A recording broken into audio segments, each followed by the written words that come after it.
ọ̀dàlẹ̀ lolóyè Sunday Adéyẹmọ Ìgbòho Òòṣà owó baba dámì eléyìí ẹ̀yin náà lẹ́nu látàrí awuyewuye ọ̀rọ̀ tó ń lọ nígboro àtonírúurú fídíò àtàwòrán àti fọ́tò tó ń lọ nígboro bí olóyè Sunday Adéyẹmọ wípé tó olóyè Sunday Adéyẹmọ lọ rí ààrẹ Bọ́lá Ahmed Tinubu nípasẹ̀ bàbá wa Adéwọ̀lú Ọládọjà Olúbàdàn tilẹ̀ Ìbàdàn.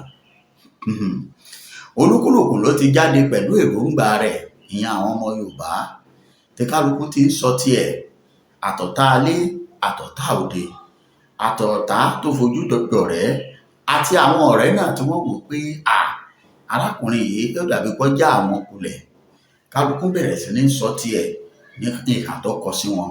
Àwọn ẹlòmíì pé olóyè Sunday Adéyẹmọ lọ́dàlẹ̀, àwọn kan ní kì í ṣọ̀dàlẹ̀ wípé ṣe bá àwọn sọ pé tó afẹnuwú géètì ni, àwọn kan tẹ̀ sọ wípé rárá ọkàn mọ̀ọ́mọ̀ wàá da ìrìn àjò Yorùbá lù ni, àwọn kan tẹ̀ sọ wípé rárá kò rí bẹ́ẹ̀ wípé owó àwọn ọmọ Yorùbá iná ẹ̀ lọ́wọ́ á kó. Eléyìí wá ti jẹ́ pé kódà bí wípé onígbó ti ń dá igbó sí méjì láàrin ìran Yorùbá báyìí, nígbà tí àwọn kan sì sọ pé rárá ìgbésẹ̀ tí ọmọ Adéyẹmọ gbé òṣèrẹ́gí bí ìlòlò ẹ̀fọn wípé ó dáa bẹ́ẹ̀ tí ó bá gbérù ìgbésẹ̀ yìí kí ni ìgbésẹ̀ tó gbé wípé tó ní gbogbo ìgbà tó bá ti ń sọ̀rọ̀ wípé tó ẹni bá ṣe ní lóore àádúpẹ́ fún náà ni. Bàbá wa Bọ́lá Ahmed Tinubu ààrẹ orílẹ̀-èdè Nàìjíríà lọ́wọ́lọ́wọ́ báyìí òun ló ṣe òun lóore nígbà tó ń retí àánú látàrí pé ó gba ẹ̀tọ́ òun fún òun níbi tí ìlú ilẹ̀ bàbá àti ìyá òun tí wọ́n lé òun ló ní kó wọn máa bọ̀ láyọ̀ àtàlàáfíà. Ó sì wá rí pé tó ààrẹ yìí náà wà ní ìkóríta ìpinnu báyìí tí àwọn kan halẹ̀ mọ́ pé láyéláyé ò ní di tó sì sọ pé tó ibi tí èèyàn bá léèyàn sí ibẹ̀ náà ní jagun pa sí kóun náà kúkú wá san oore padà látàrí pé tó òun ṣetán àti dúró tì í láti lè dìbò kó wọlé lẹ́ẹ̀kejì. Eléyìí ti dá ogun, ó ti dá ọdẹ, ó ti dá wàhálà sílẹ̀. Èéfín iná ti ń rú lábẹ́nú láàrin àwọn ọmọ Yorùbá báyìí wípé kò yẹ kó rí bẹ́ẹ̀, àwọn kan ní ó yẹ kó rí bẹ́ẹ̀, àwọn kan sì ní bẹ́ẹ̀ lọ bó ṣe ṣe rẹ́gí ló ṣe, bó ṣe kọjú sẹ́nìkan ẹ̀yìn lọ́kọ sẹ́lòmíì bí ìlú gangan. Ẹ̀yin náà tẹ́ ń gbọ́ mi lásìkò yìí ẹ wá farabalẹ̀ kẹ́ ẹ wá gbọ́ nǹkan tí àwọn àgbààgbà sọ. Ẹ̀yin náà wà á wò ojú tó bá kọ sí yín ẹ kọ sí comment section. Nígbà tẹ́ ẹ bá gbọ́ ohùn àwọn àgbààgbà ilẹ̀ Yorùbá yìí lọ́kọ̀ọ̀kan èjèèjì bólúkúlùkù ṣe gbé tiẹ̀ kalẹ̀, a wá jọ jíròrò pé ìgbésẹ̀ olóyè Sunday yìí ǹjẹ́ ó tiẹ̀ dá kí wá ní àwọn tá a máa mú bọ̀ látàjò yìí. Ṣé ìrìn àjò yìí tí ó máa dáa fún wa àbí ìrìn àjò yìí yóò mẹ̀hẹ́ lẹ́yìn ojú olè yìí wá fẹ́ fi sí. Ẹ bá ń farabalẹ̀ kẹ́ ẹ gbọ́ nǹkan tí àwọn bàbá yìí sọ nípa ìgbésẹ̀ olóyè Sunday Adéyẹmọ àti ohun tí àwọn kan sọ fídíò ẹ̀rí ẹ wá wò ó tí àwọn kan sọ wípé tó báyìí ní kálukú wí tiẹ̀ lọ́tùn lósì gbogbo ẹ̀ lẹ́ farabalẹ̀ wò. Ẹ bá ń farabalẹ̀ wò ó gbogbo ẹ̀yin lólùfẹ́ wa kẹ́ ẹ wá bá mi share kẹ́ ẹ kọ́mẹ̀ntì kẹ́ ẹ like ẹ̀ wọ́n bá jẹ́ gbà àkọ́kọ́ ẹ subscribe sí channel wa torí wípé ká lè bá a ṣe mú wá fún yín lọ́tùn kẹ́ ẹ lè tó bọ̀ máa gbádùn wa. Ẹ má gbàgbé pé tèmi máa pariwo ohun kan ọ̀hún náà ni pé àrọ̀nà wálé Oníkòyí kò sinmi ogun òmìnira orílẹ̀-èdè Yorùbá náà ló jẹ èmi lógún jù. Bẹ́ẹ̀ ni mo fẹ́ orílẹ̀-èdè bàbá mi kì í ṣe lẹ́yìn tí n bá lọ tán rárá nínú ìran tí mo wà yìí iná ni mo ti nílò ẹ̀. Bẹ́ẹ̀ ni ìdí rèé tí gbogbo wa sọ pé ẹ̀já fọwọ́sọ̀kan ẹ̀já pàmùpọ̀ sójú kan náà. Ẹ má jẹ́ ń gbà yín lásìkò mọ́, ẹ bá ń farabalẹ̀ wo fídíò yìí ẹ gbọ́ nǹkan tí àwọn ènìyàn yìí sọ lọ́kọ̀ọ̀kan. Ẹ má sún síwájú ẹ ṣáà wò ó ẹ farabalẹ̀ wò ó kẹ́ ẹ gbọ́ nǹkan tí wọ́n sọ dáadáa bóyá ó dáa àbí ó dáa. Àwọn kan ní àfẹnugégétì àwọn bàbá ti dá yín lóhùn gbogbo ìbéèrè orílẹ̀-èdè Yorùbá ní kíákíá. Ẹ ṣó níbẹ̀, ẹ bá ń fohùn sí fídíò yìí nínú ilé. Gbogbo wa ní lọ́kùnrin lóbìnrin lọ́mọdé lágbà lárúgbó lálejò lórílẹ̀‐èdè Yorùbá àti ní gbogbo àgbáyé táwọn ọmọ Yorùbá bá wà. Mo kí yín lórúkọ Ọba Akíntóyè, bàbá rere, bàbá alálùbáríkà. Mo sì kí yín lórúkọ Chief Dr. Sunday Adéníyì Adéyẹmọ Ìgbòho Gidigba. Mo kí yín lórúkọ gbogbo ọmọ Yorùbá tó jẹ́ ògidì àti olóòótọ́. Ẹ̀yin èèyàn mi, ẹ̀sìn mọ́ mi jẹ́ kẹ́ ẹ já jọ sọ̀rọ̀. Mò ń gbọ́ pé àwọn posters kan wà nígboro pé ibi tí olóyè tó ti declare support fún Bọ́lá Ahmed Tinubu for election 2027. Ọ̀pọ̀lọpọ̀ ló ń pariwo kò dáa, Ìgbòho ó ṣe gbá, kò yẹ kó ṣe bẹ́ẹ̀, kò yẹ kó mọ̀. Ẹ jẹ́ kí n wá fi nǹkan tí ò yé yín kí n fi yé yín. Ṣé ń gbọ́ mi? Ẹ fetí balẹ̀ o. Ṣé rí ìgbésẹ̀ tí Ìgbòho gbé yẹn? It's a very wise and strategic step. Ó mú ọgbọ́n àti ọpọlọ àti strategy, ìmọ̀ mo ṣe fẹ́ pe strategic ní Yorùbá, ó mú wá. Màá dẹ̀ ṣe àlàyé. Ìgbòho kì í ṣe ọ̀dàlẹ̀. I can never be ọ̀dàlẹ̀ láéláyé. Ìgbòho òjíṣẹ́ ni Ìgbòho bẹ́ẹ̀ ṣe rí yẹn. Ọba Olódùmarè níṣẹ́ tó fẹ́ gbé fún, ṣùgbọ́n àwọn nǹkan kan wà. Wọ́n tígi bá wó lugi tòkè lákọ́kọ́ máa yẹ kúrò. Mo gbọ́ táwọn kan ń discuss matter yẹn ní tí wọ́n ju kìíní yẹn program yẹn sí. Tẹ́nìkan sọ pé Ìgbòho ti sọ pé òun ti jáwọ́ ní Yorùbá nation, òun ti ṣe. Ìgbòho ń ṣe tí ó máa sọ̀rọ̀ tá kò jẹ rárá. Tẹ́ bá rántí ní LADC àgbàdo bàbá Akíntóyè tó bá gbogbo àwọn Yorùbá tó kí wa pọ̀ ọdún, tó tún fún wa nímọ̀ràn. Bàbá ń sọ fún wa pé iṣẹ́ ń lọ lábẹ́lẹ̀, iṣẹ́ ò dúró. Ìgbésẹ̀ tí Ìgbòho gbé ó fa ọgbọ́n, ó ní ọgbọ́n nínú. It's a very wise and brilliant decision. Màá ṣàlàyé. Nínú ìkíni tí bàbá Akíntóyè kí wa yìí, ó sọ ọ̀rọ̀ kan màá rán wa létí. Ó ní Ọlọ́run fún Ìgbòho lọ́gbọ́n tẹ́lòmí tó jẹ́ pòfẹ́sọ̀ ò ní. Àwọn tán pera ní ọ̀jọ̀gbọ́n gangan tán wọn ò ní, wọn ọ̀rọ̀ ọ̀kan. Ọjọ́ iwájú ni Ìgbòho ń wò. Ẹ wò gbà tí wọ́n wá ka mọ́lé. Ìgbòho ó ní opportunity láti rí. Ṣé mọ̀ pé self defence kò ní ẹjọ́ nú? Ẹ wá ká mi mọ́lé mi, ẹ dẹ̀ fẹ́ pa mí, tèmi náà bá dìde mọ́ mu, kò sí bọ́tì. Ìgbòho fi ọgbọ́n ṣe. Wọ́n ní ọmọ ọ̀dọ̀ náà fi ọgbọ́n ṣe. Kò fọwọ́ kàn wọ́n, bí kò tiẹ̀ gún wọn lọ́bẹ. Bẹ́ẹ̀ sọ fáwọn ará gbogbo tó wà nílé, ẹ má fọwọ́ kàn wọ́n, ẹ má yìnbọn sí wọn, ẹ má ṣe o. Ṣé rí pé ọgbọ́n yẹn ó ju agbára lọ? Tó bá jẹ́ lòmíì ni, á dìde pẹ̀lú wọn ni. Ṣùgbọ́n nítorí pé Ìgbòho jẹ́ ọlọ́gbọ́n ènìyàn, oníwà tútù, kò ṣe nǹkan kan. Bàbá nítorí pé ó ti ṣe ni, wọ́n á declare gbogbo wa wanted. Wọ́n á pè wá ní terrorist. Wọ́n á declare bàbá Akíntóyè wanted. Wọ́n á declare wípé òun ni leader of terrorists. Wọ́n á dẹ̀ publish all over the world. Ṣé ipá ti bà nǹkan jẹ́ ńgbà yẹn? Ẹ wá wo ọgbọ́n tọmọkùnrin yẹn fi ṣe. Now, election 2027 ń bọ̀. Èèyàn mẹ́ta at least tó máa gbé, tó jẹ́ gbòógì, ló fẹ́ contest fún election. Ẹnì kíní, President Bọ́lá Ahmed Tinubu tó jẹ́ ọmọ Yorùbá. Ẹnì kejì, which is likely, Àtíkù tó jẹ́ ọmọ Fúlàní. Àní ẹnì kẹta tí wọ́n tún jọ ń tara gbàngbọ̀n, ó jẹ́ Obi Obi nínú àwọn mẹ́ẹ̀ta yìí àtàwọn míì tó tún máa gbé àpótí ní other political party ẹnìkan péré náà máa dìbò fún, ẹnìkan péré nínú àwọn ẹnìkan yìí ìbá ṣe 16 làwọn fẹ́ gbá àpótí kó ṣe 17 kó pé 20 ẹnìkan la máa dìbò fún. Ẹnìkan nínú káti ẹ̀ kọ́kọ́ mú àwọn mẹ́ta yẹn náà, Obi, Atiku àti President Bola Ahmed Tinubu.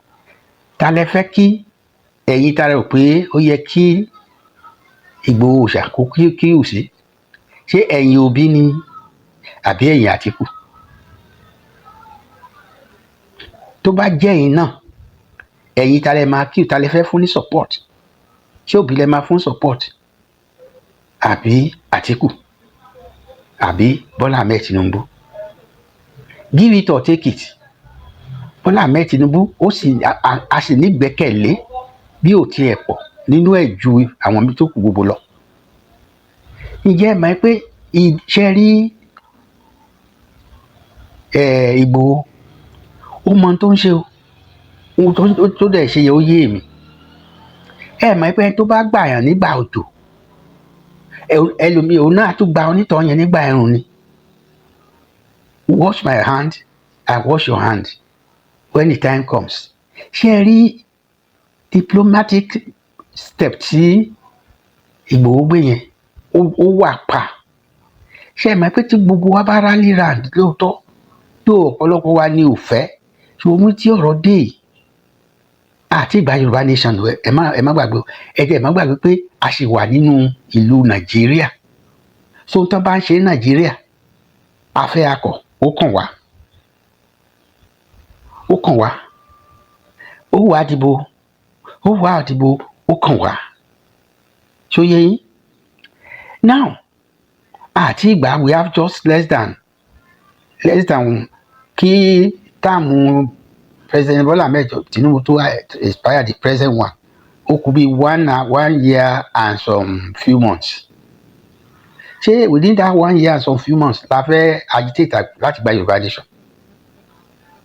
Kì í ṣe pàní ìgbà ṣùgbọ́n nǹkan kan lèèyàn ń fi síwájú, èèyàn á dá mi síwájú kó ba lè tẹlẹ̀ tútù. Omi ni Ìgbòho dà síwájú tó ń dúpẹ́ oore tí Tinubu ṣe fún un.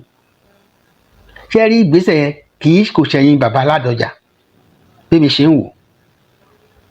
Ṣé mọ̀ pé bàbá Ládọjà bí bàbá ló ṣe jẹ́ sí Ìgbòho, ó dẹ̀ ní wọ́n so many things sí bàbá Ládọjà ìyẹn Olúbàdàn titun tó wà tí Ìgbòho ti ṣe tó náà ṣe fún Ìgbòho in the past. Ọgbọ́n ọ̀dẹ̀ kì í tán láyé káwa lọ sọ́run. So omi tí Ìgbòho dà síwájú ni pé ó support rally round bàbá win. Tí bàbá win ṣe pé the last tenure bàbá ló máa bẹ̀rẹ̀ yẹn, the last. Kò sí pé bóyá another time ó ń bọ̀ wá ṣe president torí kò tí ẹ lè ṣẹlẹ̀ ní Nàìjíríà, kò lè ṣẹlẹ̀ pé another third time. So the last time yẹn ṣe pé now a lè béèrè anything àwa ti ṣe fún bàbá, a ti ṣe fún Bọ́lá Ahmed Tinubu, a ti support àti rally round, ó ti win. Òun náà wá fi ẹ̀mí ìmoore yẹn hàn nígbà tá a bá ní bàbá nígbà ẹ bá parí táàmù yìí tẹ́ bá kúrò ńbẹ̀ ipò orí Yorùbá fẹ́ wà. Meanwhile òun àti Ìgbòho àti bàbá Akíntóyè wọn àti close rank ọ̀pọ̀lọpọ̀ wa so àti wọlé sí Tinubu lára láti gbé bàbá afẹ́kẹ́ ṣe nǹkan báyìí fún wa, àwa ti ṣe fún yín ẹ̀yin náà ṣe báyìí fún wa. Tẹ́ bá fẹ́ ká dẹrú nílẹ̀ Yorùbá, tẹ́ bá fẹ́ ká Fúlàní because lẹ́yìn tí yín Fúlàní tàbí Ìgbò ló máa gbàbẹ̀. Wọn ò dẹ̀ lè gbàbẹ̀ tán kan grant wa ní autonomy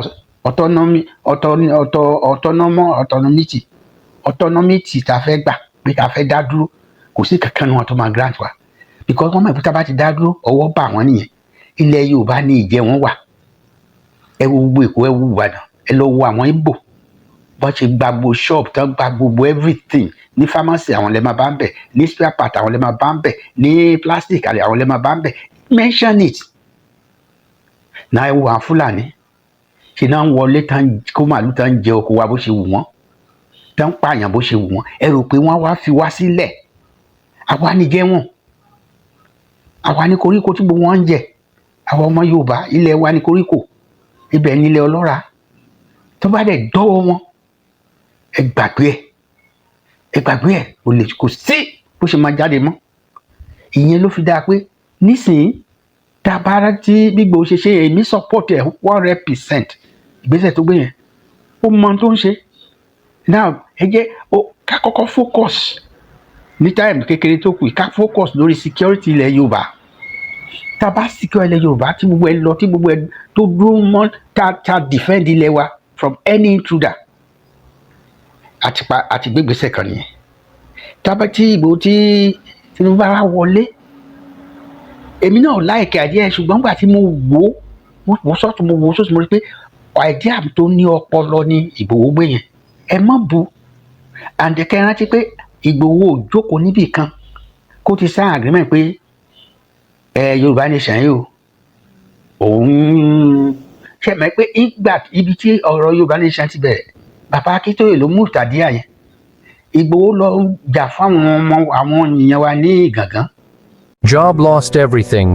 Kì í pòun gangan ló rú lérí, ṣùgbọ́n gbà tí bàbá débẹ̀ tó mú àdíà yẹn wá pé ẹ jẹ́ àkókò gba àwọn ìlú wa ká gbà kúrò ká lè di òmìnira. Òun náà fara mọ́, ó fẹsẹ̀ mọ́, ó fi gbogbo apá mọ́. Mi rò pé yẹn burú. But tá bá ní break, béèyàn lọ sí school gan, tó wà ní school tó bá dé time kan wọ́n á ní break, ó lè jẹ́ 1 hour break, ó lè jẹ́ 2 hours break. Ká ní break nsìn kí wọ́n parí election, because bá ṣe wá sí kò sí tẹ́lẹ̀ bá Tinubu sọ tó lè gbọ́. Ó mọ̀ nǹkan tó ń jìyà tó ń jẹ wá. Èmi ò believe pé Tinubu ń sọmọ ọkọ o, ṣùgbọ́n èmi fẹ́ ká fún ní space kó wá jẹ́wọ́ pé ọmọ ọkọ lòun o, tàbí òun kì í sọmọ ọkọ. Tẹ́ bá rí audio tí mo ṣe ní àná lórí ọ̀rọ̀ yìí, mo sọ ń bẹ̀. So ẹ má blame Ìgbòho, ẹ má anybody má sọ̀rọ̀ sí. Àti pẹ̀lú ta mélòó nínú wa ló máa go through nǹkan tí Ìgbòho go through yẹn? Wọ́n attack ilẹ̀, wọ́n pààyàn méjì síbẹ̀. Dèní wọn ò tí release àwọn òkú Àdògán àti Àfà. In this system tí Ìgbòho fẹ́ gbé wọlé, tó bá ti súnmọ́, a ní agbára, a ní ẹnu láti bèèrè lọ bàbá Tinubu pé bàbá ẹ sọ fún àwọn DSS ká gbókò àwọn ará bí ìwọ fún wa ká lọ sìnkú wọn. Wẹ́ẹ́ ló báyìí ló máa bọ́ sí. Táàbà rẹ̀ tí gbẹ́sẹ̀ kó lórí gbogbo àkáǹtì àti bísínẹ́sì Ìgbòho, ọwọ́ kan ní ẹ̀yin ẹ rò pé bọ̀bọ̀ yẹn ò lọ́gbọ́n ni, ó mọ nǹkan tó ń ṣe. Agídí ò ràn kínní yìí, agídí kọ́. Wọ́n ní yàmùyàmù tó bà létí bí sùúrù ni. Táàbà fi sùúrù ṣe, yàmùyàmù á lọ, tibí á fọ́. Tibí yẹn ni kórópọ̀n ọmọkùnrin tí yàmùyàmù bá balẹ̀ tó fẹ́ pa tó pawọ́ méjì wá pa yàmùyàmù yẹn á fò lọ. Ẹ má jẹ́ ká lùsì nǹkan tá a fẹ́ gbà. Ẹ má jẹ́ ká fi ìkanra àti wòlù àmọ́ ipá tí a ti wà lẹ́nu ìrìn ó tó jọ́ mẹ́ta kan. Ìgbòho ń ṣe ọ̀dàlẹ̀. Àwọn tí sọ ọ̀pọ̀lọpọ̀ ní ṣe bá wọn sọ tẹ́lẹ̀ wọ́n lọ kó wa fólóṣèlú ni. Olóṣèlú Nàìjíríà kò sí bá a ṣe lè avoid ẹ̀, gbogbo aná là ń ṣòṣèlú ńlé wa. Àbí kì í ṣòṣèlú ní ilé ni òṣèlú ti bẹ̀rẹ̀.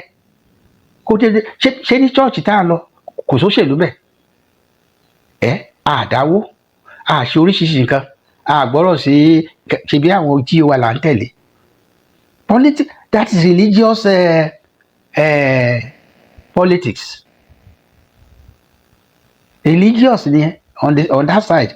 Ṣẹ́rí the civilian politicians or politics àti religion kò sí yàtọ̀ ń bẹ̀.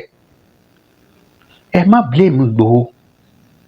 Kàkà kójú bẹ́ẹ̀ ṣe lẹ́kẹ́ máa gbé ṣàdánkátà fún ọ̀gbẹ́ni pé ọmọ ẹ̀ lóòótọ́ ọgbọ́n wà lórí ẹ̀, ọgbọ́n ọ̀pọ̀lọpọ̀ wa ni ò ní rò lọ bí sí tí Ìgbòho rò lọ yẹn èmi rò lọ mo dẹ̀ rí pé ohun tó dáa pátápátá gbáà bàbá Akíntóyè gan akàn sàdánkátà fún Ìgbòho mo gba tiẹ̀ jàre mo trust ẹ all along mo mọ̀ pé àkàndá ènìyàn ni ẹ́ o lè má lọ sí school ṣùgbọ́n ọgbọ́n tiẹ̀ ó jẹ́ tó gba PhD 3 together bẹ́ẹ̀ ni mo tún sọ so by the time tí Tinubu máa fi débẹ̀ ní 2027 after about 6 months a ti máa rí ìgbésẹ̀ a ti rí pointer ibi tó ń lọ ṣé mi pé àwọn ọmọ Yorùbá ti rádìrà nígbà yẹn ti support ẹ̀ ó ti wọlé òun náà ò ní wá fi ojú olóore wa kò ní fi gúngi ó mọ tó ń ká wa lára ó mọ ibi tí bàtà ti ń ta wá ìyẹn Tinubu ó mọ nǹkan tó yẹ kó ṣe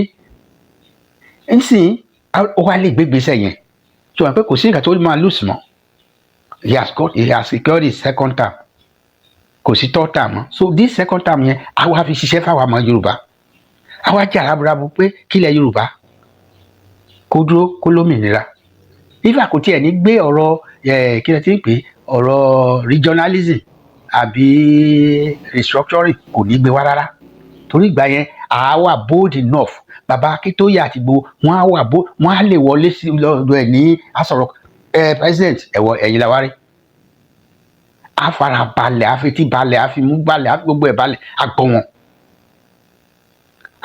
àti ẹ̀ pé àwọn gbogbo àwọn gọ́fúnà ilẹ̀ Yorùbá pé ẹ̀yin èèyàn mi ṣe mọ̀ pé term tí mo ní this is the last term mo dẹ̀ fẹ́ ṣe nǹkan ribiribi fúnlẹ̀ Yorùbá kí n tó lọ tó yẹ pé forever ìrántí náà ò ní gbàgbé mo fẹ́ kẹ́ ẹ support mi mo fẹ́ kẹ́ ẹ rally round mi á tẹ̀ kọ́ àwọn yẹn náà mọ́ra ẹ pé everybody bá ṣe wá sí àwa fúnra wa lè dá kíní ìjà ní gómìnà kọ̀ọ̀kan tó support wa bí local government ṣe àwọn báwọn bá tiẹ̀ ṣe apá support wa kí agbára wo làwọn ọba yẹn ní ẹnu wo làwọn local government ṣe àmọ́ yẹn ní àwọn tó lágbára Nàìjíríà làwọn politicians yẹn for now àná olórí ibẹ̀ sí dó wọ́n fi òun náà nàgbànàgbà ìyẹn ní Tinubu ó ní so ẹ jẹ́ ká wò bẹ́ẹ̀ yẹn tí ò bá wá ṣe títí 4 years máa fi tán tó sì fi wá sínú ìgbèkùn ó kò Ọlọ́run gẹ́gẹ́ bí Ìgbòho máa ṣe á ní ẹ̀yin òun nu Ọlọ́run nu bí Ìgbòho ṣe máa ń sọ nìyẹn Tinubu awájẹ́ Tinubu ó kú Tinubu ó dẹ̀ kú Ọlọ́run ṣùgbọ́n àwa ti mọ̀ pé a ti ṣe nǹkan tó yẹ ká ṣe fún ọmọ wa òun ló máa jẹ́wọ́ pé lóòótọ́ ọmọ Yorùbá ògidì lòun òun kàn jórúkọ Yorùbá ni òun kì í ṣọmọ Yorùbá òun tan mọ́ Fúlàní tó bá lọ gbé ìjọba fún Fúlàní ó mọ̀ pé nǹkan tójú wa máa rí kò ẹnu wọ̀ ni ṣe gbọ́ nǹkan tó ń ṣẹlẹ̀ ní Britain nísìn àwọn Islamic fundamentalists wọ́n ti fẹ́ gba gbogbo ìlú Britain tán ní school ní British school wọ́n lọ force wọn láti láàánú Quran primary school ìjẹ́ máa tó máa ṣẹlẹ̀ nígbà tí wọ́n bá capture gbogbo àwọn primary school yẹn tán wọ́n wá indoctrinate àwọn kéékèèké yẹn ká lọ gbógun ti àwọn òbí wọn bó ṣe máa pa àwọn òbí wọn tó ṣẹlẹ̀ ní Northern Nigeria nìyẹn wọ́n kó àwọn youth àtàwọn ọ̀dọ́ wọn àtàwọn kékeré wọ́n kó wọn mọ́ra nígbà tí wọ́n kọ́ wọn ní Quran àwọn bàbá yẹn rò pé wọ́n ṣe nǹkan dáadáa fáwọn ni àwọn ọba àti àwọn òbí wọn yes wọ́n tẹ̀nà ọmọ wọn ṣe ibi tá ń gbà wọlé nìyẹn ẹ má jẹ́ kó surprise yín pé láìpẹ́ láì jìnnà tí Britain ò bá kíyè sára Britain á di Islamic Republic bí mo ṣe ń wò tán dákẹ́ minimini ṣe ẹ mà pé látijọ́ tí wàhálà ti ń ṣẹlẹ̀ ní orílẹ̀-èdè Nàìjíríà ṣe é rí pé British ò lanu kó sọ̀rọ̀ kó condemn anything ó dà pé àwọn Islamic people ló ti take over government of Britain lábẹ́lẹ̀ bí mi ṣe rí nìyẹn ìyẹn mo kàn sáré yà síbẹ̀ yẹn so ẹ̀yin èèyàn mi ẹ jẹ́ ká rally round Ìgbòho is a very very sensible and very strategic person ó mọ tó ń ṣe mo gbà fún mo dẹ̀ support ẹ̀ báwo lẹ ṣe rí sí ẹ̀yin tẹ́ ẹ̀ ń bú Ìgbòho ẹ má bù mọ́ Ìgbòho has done a lot for Yorùbá land kò sí ẹnì kankan ní gbogbo àwọn tán pera wọn ní akọni àti adájú ilẹ̀ Yorùbá tó ṣe 1% of what Ìgbòho did ẹ má jẹ́ ká fi ojú olórí wa ẹ má jẹ́ ká fi gúngi ẹ jẹ́ á support ẹ̀ ibẹ̀ ni ọ̀nà àbáyọ ti máa jáde ẹ ṣé mo rò pé ọ̀rọ̀ mi ó yẹ kó yé ẹni tó bá ní ọgbọ́n ìmọ̀ àti òye ẹ ṣé mo dúpẹ́ o ọjọ́ ayọ̀ wa kò ní jẹ́ ọjọ́ ìbànújẹ́ fún wa ọjọ́ ayọ̀ wa kò ní jẹ́ ọjọ́ òṣè àti ìkorò èyí tí í ṣe ọjọ́ 16 nínú oṣù kejì ọdún 2026 ni mo pé 74 lórí ìpẹ́ èyí lọ́jọ́ ayọ̀ mi mo dúpẹ́ lọ́wọ́ Ọlọ́run ẹlẹ́dàá àti àṣẹ̀dá tó jẹ́ kí n sì wà láyé di wákàtí yìí ó jọ mí lójú púpọ̀ pé mo wà láyé lénìí mi ti ẹ̀rù mi lálẹ́ rárá torí pé kò tiẹ̀ sí ìdí pàtàkì tó fi yẹ kí n wà láyé di wákàtí yìí pẹ̀lú condition tí mo wà yìí àìmọye òjò ló ti rọ̀ tí ilẹ̀ fi mú mo dúpẹ́ púpọ̀ mo pé Ọlọ́run kà mí kún ó sì kà mí yẹ ní ọdún kejì sẹ́yìn precisely on March 6, 2019 mo kú ìgbà tí máa fi dé hospital they pronounced me BID brought in dead mi tí ẹ mọ̀ pé mo lè tún ní àǹfààní láti padà sí orí ìpẹ́ ṣùgbọ́n lẹ́yìn wákàtí 8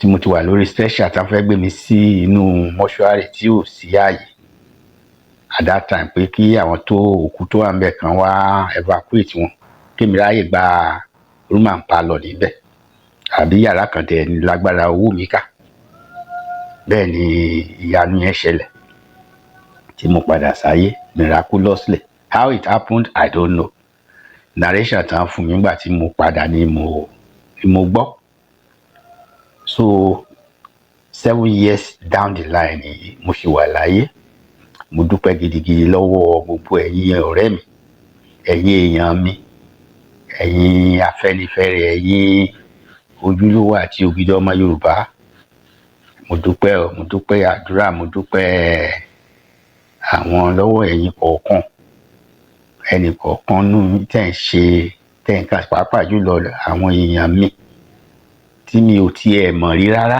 àwọn ẹni tí mi ò mọ̀ rí tó ń pé tí wọ́n dẹ̀ ń ṣe sáwọn ṣojú àánú wò mí mo dúpẹ́ púpọ̀ ọjọ́ gbogbo yín á dalẹ̀ o ẹni kú lérí èrè ẹni bọ́mọ sí lágbára Ọlọ́run gbogbo ẹ̀ṣẹ̀ yín ibi tẹ́ gbogbo yín ti ń ṣiṣẹ́ tẹ́ tí mówó náà jáde lẹ́nì kọ̀ọ̀kan àwọn èèyàn péréte ní òun ọ̀jú bí mélòó kan ṣùgbọ́n mélòó yẹn náà mo appreciate ẹ̀ very very tremendously mo dúpẹ́ gan-an ni ẹni ṣiṣẹ́ ẹni kábàámọ̀ ẹni rìnjọ ibi ń pọ̀ nù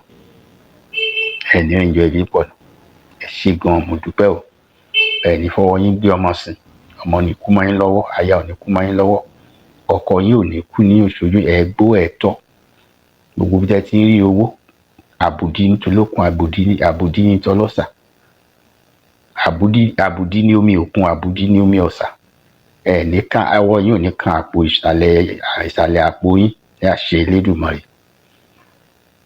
ẹ jẹ́ kí n sáré gbàrà wà ní ìrìnàjò kékeré mo pe ọ̀rọ̀ tí mo fẹ́ bá a sọ ní kò há nídìí bí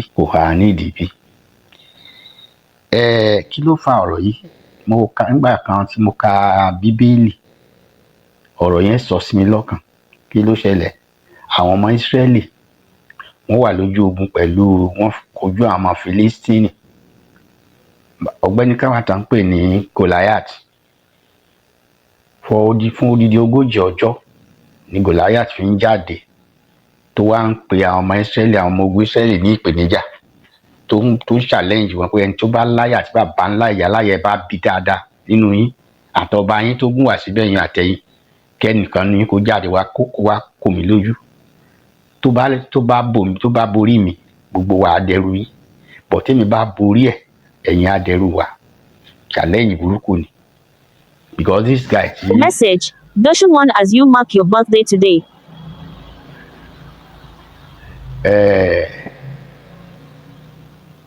sorry fún message tó wọlé yẹn ló fẹ́ confuse mi, ẹ má bínú, ó yẹ kí n gbé sí do not disturb.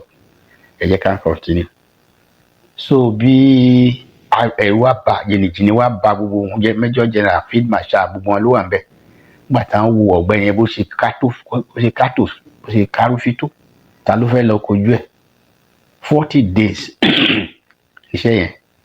Ìgbà tó yá wọ́n ti Goliath ó ti pẹ̀ gan orúkọ Ọlọ́run ọmọ ogun Ísírẹ́lì, ó ti fi ní bàbá bá dìde, ìyẹn Ọlọ́run ló bá gbé ìyẹn Ọlọ́run ọmọ ogun Ísírẹ́lì ó bá gbé David díẹ̀ ìjọmọ kékeré tí ò ti ju bí ọmọ ọdún 12 sí 13 tó ń ṣọ́ àwọn àgùntàn bàbá ẹ̀ nínú igbó lórí pápá. Bó ṣe gbéra nìyẹn, bó ṣe dé ojú ibi táwọn ọmọ Ísírẹ́lì pàgọ́ sí.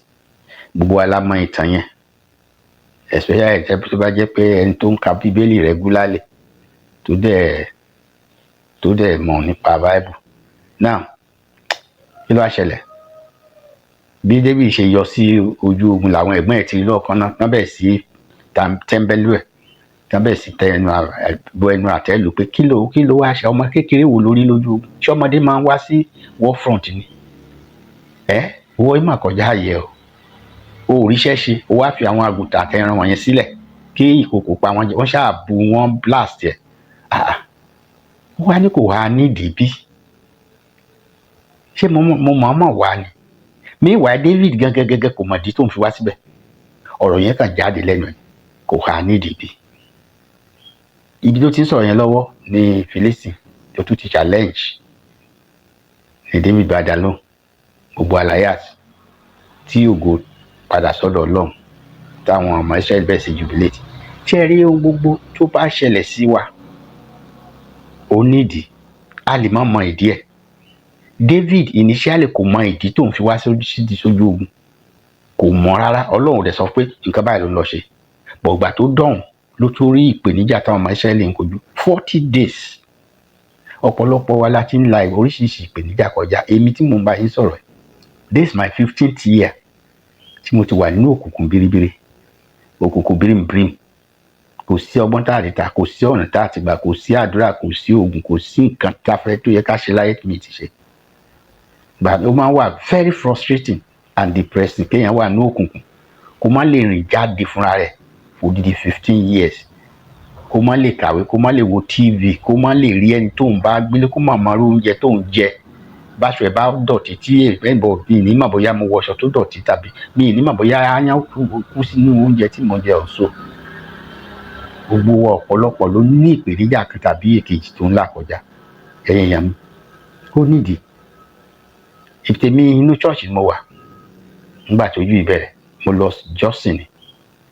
Mo rántí àbúrò mi kẹta ó ti ṣaláìsí báyìí. Nínú ọmọ 11 tí ìyá wa bí, èmi làkọ́bí. Àwọn 8 ló kú níwà láyé mi lójú bàbá mi àti ìyá mi, àkú 3.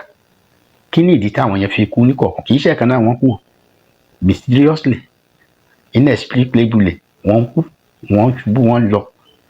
Tó yé yín, àmọ́ nǹkan tó kọ̀ ọ̀sẹ̀, ṣùgbọ́n ó nídìí. Àwọn míì tiẹ̀ wà tó yẹ pé wọn ò póṣù 3, àwọn míì wà tí ò pọ́dún 2, àwọn míì wà tí ò pọ́dún 1. Gbogbo àwọn àbúrò mi tó ti ṣaláìsí, ó yà lárí yìí tó wọ 50 nínú wọn. Ọ̀pọ̀lọpọ̀ wọn, majority of them, mo kò sọ wọn ò níyàwó, wọn ò fìyàwó sílé sáyé, wọn ò fọmọ sáyé. Ó nídìí. Èmi tí mo tún wá jẹ́ àgbà tí mo jẹ́ ẹ̀gbọ́n, ṣe bẹ́ẹ̀ mi ló yẹ kí ikú mú lọ. Ó wá ń fò mí dá, ó lọ mú wọn kọ̀ọ̀kan mú kan, àwa kú 3. Èmi tí ikú ò mú lọ, wọ́n gba ojúlówó lọ́wọ́ mi. Kí ni ìdí? Mi ò lè sọ pé ìdí pàtó báyìí ló ṣẹlẹ̀, ṣùgbọ́n ó yé Ọlọ́run. Bàbá mi, màmá mi, cancer of the breast ló pa màmá mi. She suffered for almost 2 years pain àti agony. Màmá mi wá dàbí skeleton gbà tó máa kú. Èmi ò dẹ̀ sí nílé.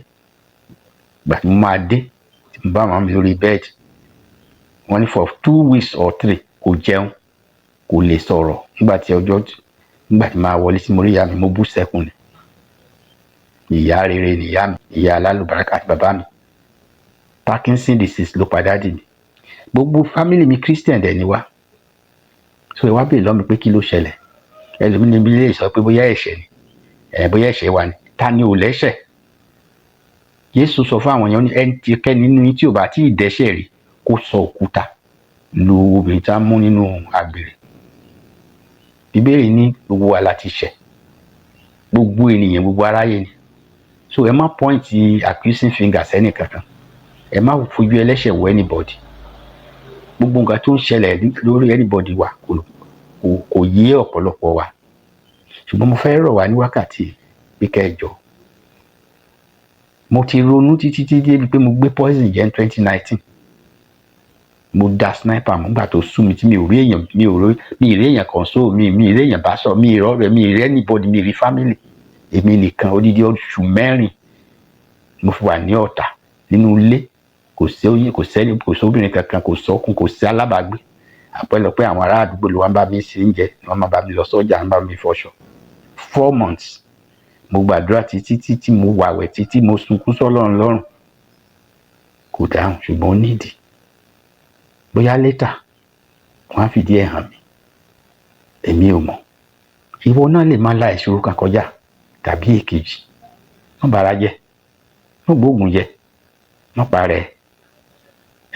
Tí ẹ̀mí bá wà, ìrètí á wà, ìrètí ń bẹ. Mo fòye náà Ọlọ́run bẹ gbogbo wa. Ó lè má tó lẹ́nu. Èyí pé mi náà kì í ṣe pé nǹkan ti jọ́mjọ́m fún mi. We are just struggling, wobbling and fumbling along the way. Ìgbà tó bá tẹ̀yà, mo ti gbàdúrà, mo ti bẹ̀bẹ̀ títí fọ́lọ́run kó mú mi kúrò lórí èpẹ̀. Ó tiẹ̀ jẹ́ ń lọ sí mi. Wọ́n ní rárá, ẹ wò mí lẹ́nu, mo ti pé 74 lẹ́nu. 7 years ago ló yẹ kí n ti kúrò lórí èpẹ̀. Ló yẹ kán ti gbàgbé mi. Ṣùgbọ́n look at it today. Ṣé yín sí? So mo fẹ́ fi àkókò yìí tí mo ṣe ọjọ́, tí mo mark ọjọ́ ìbí mi, ẹjọ́ mi kẹ́ bá mi dúpẹ́. Mo dẹ̀ ní ìdìrànlọ́wọ́ yín. Ṣé ẹ mà mí níṣẹ́, mi lábọ̀, mi ní gratuity, mi ní pension. Ẹ̀yin náà ẹ come to my aid. Kò sẹ́ni táwọn olówó bá ń ṣe birthday àbí tá ń ṣe marriage fún ọmọ, wọn á mú gift lọ, wọn á ṣe oríṣiríṣi. Ẹ tó bá lè fún mi gift, máa gbà joyfully and gladly, máa gbà. Màá dẹ̀ dúpẹ́ lọ́wọ́ yín. Ẹ jẹ́ kí ọjọ́ òní jẹ́ ọjọ́ ayọ̀ fún mi. Mo bẹ̀ yín ní gbogbo ẹ̀yin tí ẹ bá gba audio message mi, ẹ dìde. Ẹ tó bá fẹ́ pè mí pé kí n fi bank detail mi ránṣẹ́, màá sọ phone number mi síbí báyìí. So tẹ bá pè, màá wá fún yín ní àkáǹtì mi. Ìjọ mo bẹ̀ yín ni, mi ì ṣakọ, mi ì lè fẹ́ gẹ̀. Ẹnìkan ò lè dá ṣe. Gbogbo wa náà la nílò ìrànlọ́wọ́ ara wa, ọmọnìkejì wa. Kẹ́sì bá mi ju ọ́díò sí gbogbo àwọn ẹbí ará àti ọ̀rẹ́ yín kán gbọ́, káwọn náà ká lè ràn ara lọ́wọ́. Ọ̀tún wẹ òsì, òsì wẹ ọ̀tún, lọ́wọ́ fi mọ́. Mo dúpẹ́ púpọ̀. Á dáa fún yín o. Gbogbo yín ẹ ṣe oríire o. Pàápàá jùlọ ẹ̀yin ọmọ Yorùbá, ẹ̀yin bàbá wa, ẹ̀yin ìyá wa. Yóò dáa fún yín. Professor Banji Akíntóyè ṣé o. Ìgbòho bàbá, Ìgbòho gidigba, ọmọ rere, ẹni pàtàkì, ọmọ aláyọ̀. Ẹ ṣé o. Mo dúpẹ́ o. Ẹ má gbàgbé o, ẹ má bara jẹ́. Bí bara jẹ́ ò ní solve the problem.